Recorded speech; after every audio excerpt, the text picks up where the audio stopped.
ladies, it's Raquel here. Welcome to Women Living Torah. So you guys know I have a YouTube channel. I talk for this YouTube channel and I seem very extroverted and very outgoing. I talk with my hands all the time. I usually talk way too fast and I've got the bigger facial expressions and I'm like practically bouncing as I'm talking, So I'm definitely an extrovert, but I'm actually a pretty shy person in real life. I would be perfectly happy to just stand next to my husband all evening. I feel like when I stand next to him and let him do the majority of the talking, he gives me confidence and so then I can join in on the conversation. But I learned very early on in my marriage with my husband that he is super sociable. He loves going out and doing this and doing that, meeting new people. And I've had to grow in that as his wife.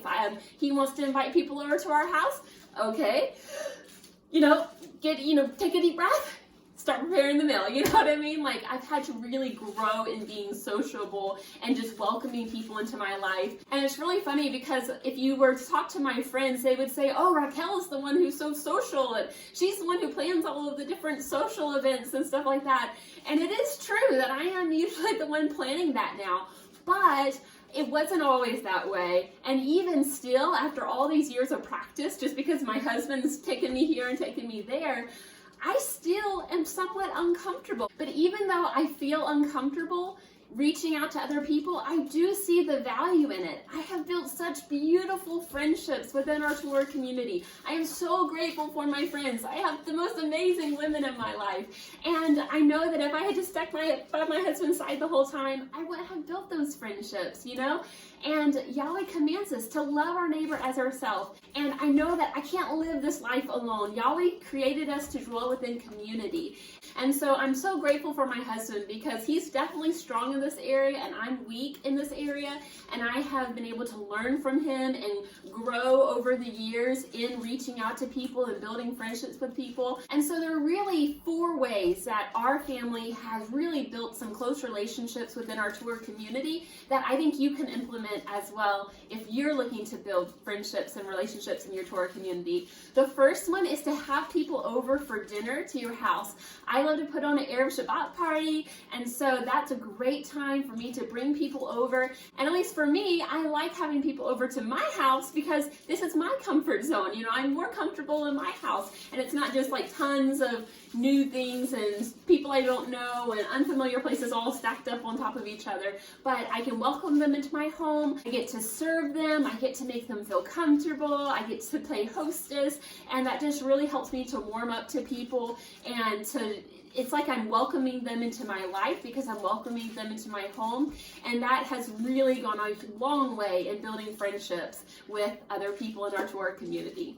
Another huge way that I think helps us to grow closer in our friendships is to help one another as much as we can.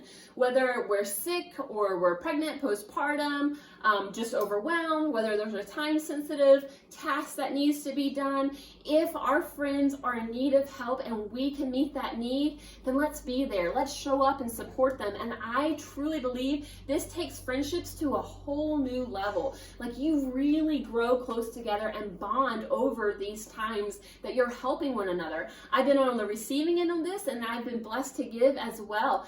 And it really does change the dynamic of your friendship and just brings you closer together. If your friend is sick, bring some herbal teas and some soup and some Kleenex, or maybe watch your kids while she sleeps in her bedroom, or bring a whole load of meals to a pregnant or a postpartum woman, or show up for your friend who's doing her garden or bringing in her firewood or whatever it is. Just be there for one another. I know my prayer has been, Yahweh, help me to show your love in a personal and practical way. I want to pray for my friends and pray for their needs and whatever it is that's happening in their life, but I actually want to show up too. I want to be your hands and feet. I want to clothe the naked and feed the hungry, so to speak. So show up for your friends, help your Torah family as much as you can, and be there for one another, and that really will grow your friendships. Another way our family has grown closer in our friendships is after Shabbat services, we keep hanging out with our Shabbat family. Shabbat is all day long. No one's in a rush. We don't have to go anywhere. We don't have to do anything. So let's hang out. Let's get to know one another better.